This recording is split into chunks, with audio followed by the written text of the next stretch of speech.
Có bao giờ bạn nhìn vào gương mặt của một người và ngay lập tức cảm nhận được sự dễ chịu, bình an?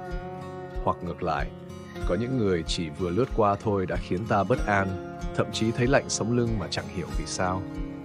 Không phải là mê tín, cũng chẳng cần đến bói toán. Người xưa đã đúc kết một chân lý thâm sâu, tướng từ tâm mà ra, hay nói cách khác, gương mặt chính là tấm gương phản chiếu phúc đức của mỗi con người. Ngày nay, chúng ta quen nhìn vẻ đẹp qua lớp son phấn, qua góc máy, qua chỉnh sửa. Nhưng cái đẹp thật sự, cái khiến người ta nể trọng và muốn gần gũi, lại nằm ở khí chất và thần sắc, thứ mà không máy móc nào có thể tạo ra. Vậy phúc đức là gì? Làm sao để nhận biết người có phúc hay không chỉ qua nét mặt? Và quan trọng nhất, chúng ta có thể bồi đắp phúc tướng cho chính mình hay không? Hãy cùng tôi bước vào một hành trình khám phá không chỉ diện mạo bên ngoài, mà còn là hành trình quay trở về bên trong, nơi gieo mầm cho mọi vẻ đẹp bền vững nhất của con người. Phần 1. Gương mất là tấm gương phản chiếu nội tâm. Người xưa từng nói, tướng do tâm sinh, cảnh tùy tâm chuyển. Câu nói ấy tưởng chừng đơn giản nhưng lại chứa đựng một đạo lý thâm sâu. Diện mạo bên ngoài của một con người không chỉ là sự kết hợp ngẫu nhiên của gen di truyền, mà còn là sự biểu hiện cụ thể của tâm hồn bên trong. Người có nội tâm an hòa, lòng từ bi, thường toát lên một khí chất nhẹ nhàng, ánh mắt hiền từ và khuôn mặt phúc hậu. Bạn có bao giờ từng nhìn thấy một người thì một nhìn mà chỉ cần nhìn qua khuôn mặt thôi bạn đã cảm nhận được sự an lạc từ họ? Không phải vì họ đẹp theo tiêu chuẩn xã hội, mà là vì họ mang một nguồn năng lượng nhẹ nhàng, khiến người khác muốn lại gần, muốn lắng nghe và cảm thấy bình yên khi ở bên. Đó chính là phúc khí, một thứ không thể tô vẽ bằng mỹ phẩm hay trang điểm, mà là thứ được bồi đắp bằng cách sống, cách nghĩ và cách đối nhân xử thế. Ngược lại, một người tuy có gương mặt sắc sảo, nhưng ánh mắt lạnh lùng, khóe miệng hay nhếch lên đầy kiêu ngạo, trán lúc nào cũng nhăn nhó, thì dù họ có đẹp đến mấy, người khác cũng khó mà cảm thấy thiện cảm. Điều đó là bởi gương mặt ấy đã phản chiếu sự lo âu, giận dữ, đố kỵ hay ích kỷ trong nội tâm. Tôi sẽ kể cho bạn nghe một câu chuyện có thật. Có một lần, tôi đi từ thiện cùng một nhóm bạn tại một làng nhỏ miền núi phía đó. Chúng tôi gặp một cụ bà hơn 80 tuổi, sống một mình trong căn nhà tranh đơn sơ. Điều đặc biệt là ngay từ giây phút bước vào nhà, ai trong đoàn cũng cảm nhận được sự ấm áp khó tả. Cụ bà cười rất hiền, đôi mắt hằn những vết chân chim nhưng sáng rực như ánh mặt trời buổi sớm. Gương mặt bà tuy đầy nếp nhăn nhưng lại toát lên một vẻ từ bi khiến lòng người dịu lại. Cụ mời cả đoàn uống nước, lấy mấy củ khoai nướng mời khách. Bà kể chuyện ngày xưa khi chồng mất sớm, con cái đi làm ăn xa, bà vẫn sống yên vui, sớm tối đọc kinh nghiệm Phật. Bà không than trách, không oán giận cuộc đời. Mỗi ngày trôi qua, bà đều dành thời gian để giúp hàng xóm trông cháo, nấu ăn cho người neo đơn, dù bản thân không dư dả gì. Tôi chợt hiểu rằng, phúc khí không nằm ở của cải hay địa vị, mà chính là ở tâm thái. Gương mặt phúc hậu của bà là kết tinh của cả một đời sống thiện lành, nhẫn nại và yêu thương không vụ lợi. Phúc khí từ ánh nắng, gặp ai cũng ấm lòng. Phúc khí thật ra không phải là cái gì đó mơ hồ hay xa vời. Nó hiện diện trong từng hành động, từng lời nói, từng suy nghĩ của chúng ta mỗi ngày. Khi bạn biết cảm ơn cuộc sống, dù là những điều nhỏ nhặt nhất, như một ly nước mát giữa trưa hè, một nụ cười chân thành từ người lạ, thì tâm bạn sẽ dần trở nên rộng mở. Tâm rộng thì khí sáng thì tướng cũng hiển lộ sự an vui, thiện lương. Trong Phật giáo có khái niệm gọi là tu phúc. Tu phúc không phải chỉ là đi chùa cúng dường hay bố thí tiền bạc, mà là gieo những hạt giống thiện lành vào đời sống thường nhật. Một ánh mắt cảm thông, một lời nói nhẫn nhịn, một hành động giúp người không cần đền đáp, tất cả đều là tu phúc. Và khi phúc đủ đầy, gương mặt sẽ tự nhiên mang vẻ thanh thoát, hiền hòa, không cần tô vẽ. Đó là lý do tại sao những người tu hành chân chính dù sống đơn sơ, không trang điểm, không quần là áo lượt, vẫn khiến người khác kính trọng và tin tưởng. Bởi vì họ đã dày công tu tâm, rèn đức, nên phúc khí tỏa ra từ họ như hương thơm từ hoa sen, nhẹ mà sâu, lan tỏa mà không phô trương. Phần 3. Gương mặt mất phúc. Bóng tối từ nội tâm. Nếu như người có phúc khí toát ra ánh sáng từ ánh mắt, nụ cười, thì người mất phúc khí lại giống như ngọn đèn cạn dầu, nhạt nhòa, mệt mỏi, và thậm chí khiến người đối diện cảm thấy bất an. Không ít người thường hỏi, tại sao tôi không được yêu quý dù tôi có tài, có tiền? Nhưng điều mà họ không nhìn thấy là chính nội tâm của họ đang tạo ra một làn khói phủ lên gương mặt, khiến ai tiếp xúc cũng thấy khó chịu mà không lý giải được. Bạn hãy để ý thử nhé. Người hay tức giận, ghen ghét, so đo thường có ánh mắt rất sắc, trong mắt di động liên tục như đang dò xét, không yên ổn. Khóe miệng hay nhếch lên kiểu mỉa mai. Trán thì hằn sâu những vết cau có. Những biểu hiện đó không đến từ một ngày, mà là kết quả của năm tháng sống trong hơn thua, giận hờn, chấp nhặt. Tôi từng quen một người phụ nữ tên là Hát, ngoài 40 tuổi, công việc tốt, thu nhập khá, ngoại hình cũng sáng sủa, nhưng dù làm việc ở đâu, chị cũng không duy trì được các mối quan hệ lâu dài. Đồng nghiệp ngại tiếp xúc, bạn bè dần xa cách, thậm chí con cái cũng ít khi tâm sự với chị. Một hôm, trong một buổi gặp mặt, tôi quan sát kỹ gương mặt chị, ánh mắt luôn lộ vẻ không hài lòng hay liếc nhìn người khác với thái độ nghi ngờ. Mỗi lời chị nói đều bắt đầu bằng "tôi thấy không công bằng, tại sao người khác lại được?" Khi hỏi chuyện, chị thường xoay lại vấn đề về mình, so đo thiệt hơn. Cái gì chị cũng thấy bất công, cái gì chị cũng mang nặng tâm oán trách. Khi tôi nhẹ nhàng góp ý, chị nói một câu: "Tôi đã phải chịu nhiều thiệt thòi lắm rồi, giờ tôi phải bảo vệ quyền lợi của mình." Đúng, chị bảo vệ mình, nhưng lại bằng cách gồng mình lên, phản ứng tiêu cực với mọi thứ xung quanh. Từ đó gương mặt chị luôn hiện rõ sự khắc khổ, cứng nhắc, khiến người đối diện không thấy thoải mái.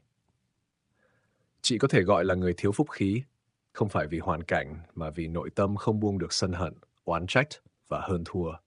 Phúc không giữ được bởi vì tâm luôn trong trạng thái đóng kín, không thể tiếp nhận và cũng không thể cho đi. Phần 4. Phúc từ đâu mà đến? Con đường tu tập trong cuộc sống hàng ngày. Rất nhiều người lầm tưởng rằng để có phúc, phải làm những điều to lớn như cứu trợ thiên tai, xây chùa, bố thí hàng tỷ đồng. Nhưng thực ra, phúc bắt đầu từ những điều rất nhỏ, như lời nói dịu dàng, ánh mắt yêu thương hay một hành động nhường nhịn nơi công cộng. Phật dạy, phúc đức không phải từ trời rơi xuống, cũng chẳng từ đất mọc lên. Phúc do chính mình tích lũy mỗi ngày. Và quá trình ấy bắt đầu từ 3 điều. 1. Tu tâm, ngừng phán xét, thôi sân giận, dẹp bỏ lòng tham. Tâm thanh tịnh thì khí sắc cũng nhẹ nhàng, nét mặt hiền hậu, không cần tô điểm. 2. Tu khẩu, nói lời lành, nói lời giúp người an ổn, tránh khẩu nghiệp, người hay nói xấu, hay than vãn, lâu dần khuôn mặt sẽ hiện ra ác tướng, miệng méo, mắt sắc, môi trễ xuống như đang oán đời. 3. Tu hành động, sống có lòng trắc ẩn, biết giúp đỡ người khác dù là việc nhỏ. Đôi tay từng làm nhiều việc thiện tự nhiên sẽ mang năng lượng tốt. Khi chạm vào người khác sẽ khiến họ thấy dễ chịu, tin tưởng. Tích lũy 3 điều này mỗi ngày, bạn sẽ thấy không chỉ tâm an mà diện mạo cũng dần thay đổi. Gương mặt sáng hơn, nhẹ nhẹ nhàng hơn và đặc biệt là người khác tự nhiên muốn đến gần. Phần 5. Bài hấp từ gương mắt, hành trình tu phúc và tìm về chính mình. Một lần nọ, tôi đến dự một buổi giảng pháp tại chùa. Giữa hàng trăm gương mặt đang chăm chú lắng nghe vị sư thầy giảng về nhân quả, tôi bị thu hút bởi một cụ bà ngồi ở hàng ghế đầu. Gương mặt cụ rất đặc biệt, không đẹp theo tiêu chuẩn thông thường, nếp nhăn chằng chịt như một tấm bản đồ thời gian. Thế nhưng ở cụ toát lên một vẻ hiền từ, bao dung, khiến ai nhìn cũng cảm thấy dễ chịu. Sau buổi giảng, tôi đến gần hỏi thăm và được biết cụ là một Phật tử tu tại gia hơn 30 năm, sống một mình, không con cháu bên cạnh. Cụ kể, tôi sống đơn giản lắm con ạ. Mỗi sáng tụng kinh, quét sân chùa, ai cần giúp gì thì tôi giúp. Có người mắng, tôi cười, có người chửi, tôi niệm Phật rồi đi. Dần dần tâm tôi nhẹ đi, giấc ngủ yên hơn và tự nhiên ai cũng quý. Tôi lặng người. Bao nhiêu mỹ phẩm đắt tiền, bao nhiêu liệu trình chăm sóc da cũng không thể tạo nên một gương mặt khiến người khác cảm thấy an lạc như cụ. Bởi vì phúc khí không đến từ vẻ ngoài, mà đến từ nội tâm đã được rèn giũa trong lặng lẽ, bao dung và tử tế. 1. Gương mặt là chiếc gương phản chiếu nghiệp lực. Người xưa tin rằng, tướng tùy tâm sinh, cảnh tùy tâm chuyển. Những điều bạn tích lũy bên trong sẽ in hẳn trên khuôn mặt, không chỉ là đường nét mà là thần thái. Một người sống trong oán hận, ghen tuông, tham lam, dù có trang điểm cực cầu kỳ cũng không thể giấu được năng lượng tiêu cực ấy. Ngược lại, một người sống lương thiện, thường làm điều thiện, dù giản dị đến đâu, vẫn khiến người khác muốn gần gũi. Khoa học hiện đại cũng chứng minh rằng cảm xúc thường xuyên ảnh hưởng đến nếp nhăn, góc cạnh trên khuôn mặt, thậm chí làm biến đổi cơ bắp vùng mặt. Người hay cười sẽ có nếp gấp nơi khóe mắt, nhưng đó là nếp nhăn hạnh phúc. Người hay nhăn nhó sẽ có vết hằn giữa chân mày, nếp nhăn của phiền não. 2. Phúc khí có thể tích lũy lại, chỉ cần bạn bắt đầu hôm nay. Có một sự thật ít ai nhận ra, dù bạn đang ở đâu, bao nhiêu tuổi, trải qua bao nhiêu sai lầm, bạn vẫn có thể bắt đầu tích phúc khí lại từ hôm nay. Chỉ cần bạn ngừng than vãn. Mỗi lời than là một lần tự rút cạn năng lượng. Ngừng trách móc. Mỗi lần trách người khác là một lần dồn nghiệp xấu lên mặt mình. Biết cảm ơn. Mỗi lần nói lời cảm ơn là một hạt giống thiện được gieo. Biết xin lỗi. Mỗi lần hạ cái tôi để xin lỗi là một bước tiến gần về với sự hiền hòa. Bạn không cần phải làm việc gì lớn lao, chỉ cần sống trọn vẹn với từng hành động nhỏ, lau nhà với lòng biết ơn, nấu cơm với tâm hoan hỉ, đi làm không cảm giảm. Dần dần, gương mặt bạn sẽ đổi tướng, không phải vì bạn cố gắng diễn mà vì nội tâm bạn thực sự đã đổi thay. 3. Gieo gì, gặt đó. Khuôn mặt bạn sẽ tiết lộ hết. Bạn không cần phải nói ra quá nhiều. Người tinh ý chỉ cần nhìn vào ánh mắt, cách bạn nhíu mày hay cách bạn mỉm cười là biết bạn có đang sống trong phúc khí hay không. Người có phúc khí thật sự thường rất đơn giản, không màu mè, không phô trương. Họ nhẹ nhàng, từ tốn và khiến ai tiếp xúc cũng cảm thấy như đang đứng dưới bóng cây mát giữa ngày hè oi bức. Họ không cố tỏa sáng, họ đơn giản là ánh sáng. Cuối cùng, tôi chỉ muốn nói với các bạn rằng, muốn đẹp thì hãy sống có phúc. Thời đại ngày nay, ai cũng quan tâm đến vẻ ngoài, thẩm mỹ, chỉnh sửa, lọc ảnh, làm đẹp bằng công nghệ. Nhưng vẻ đẹp bền vững nhất, không cần filter, không cần son phấn chính là vẻ đẹp của nội tâm an lạc.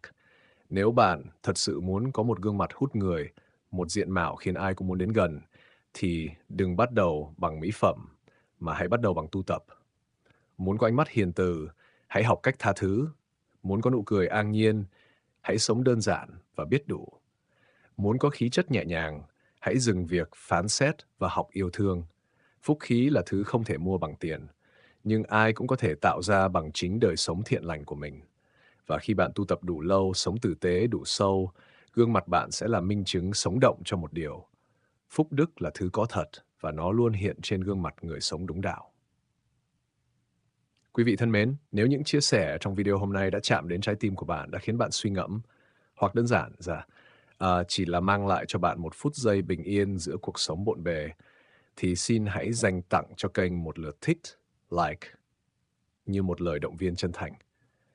Đừng quên chia sẻ video này đến với những người thân yêu.